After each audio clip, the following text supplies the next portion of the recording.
कहिले आउँछ next content? नयाँ कन्टेन्ट कहिले आउँछ? भाइ नयाँ कन्टेन्ट कहिले आउँछ?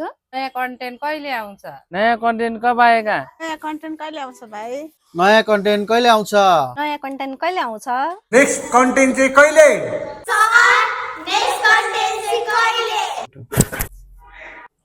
ओइ के भयो? के हुनु र आमा? फेरि त्यही कन्टेन्ट वाला सपना आयो।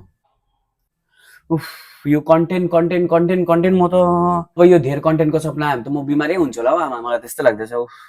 नयाँ कन्टेन्ट सुरु गर्न त, प्रब्लमै खतम। के बनाउनु क्या आमा म यो नेक्स्ट कन्टेन्ट चाहिँ? I am so confuse. Yes, म ट्राभलिङ वाला कन्टेन्ट राखौँ कि कुकिङ वाला भ्लग बनाऊँ? कहिले किचनमा आएर खाना बनाएको छस् तैँले? पडकास्ट गरौँ? झोलाभित्र के होला त्यो त मैले पहिल्यै गरिसकेको छु। के गरौँ नेक्स्ट? डान्स वाला?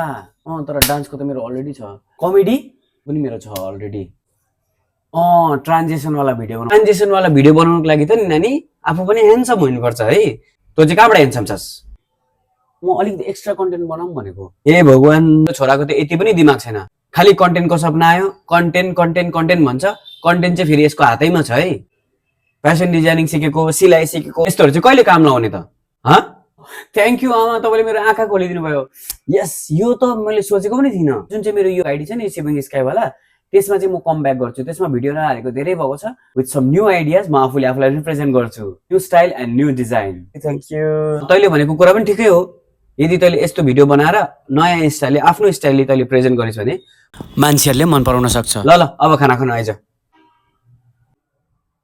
My silence forget me, but my return will definitely shake you. छिटो भात खान आइज। आए। ए आमाले त भिडियो पनि बनाउनु दिँदैनौ। ल गाइस स्टे ट्युन, ल म आउँदैछु। आए कति कराउनु भएको आमा।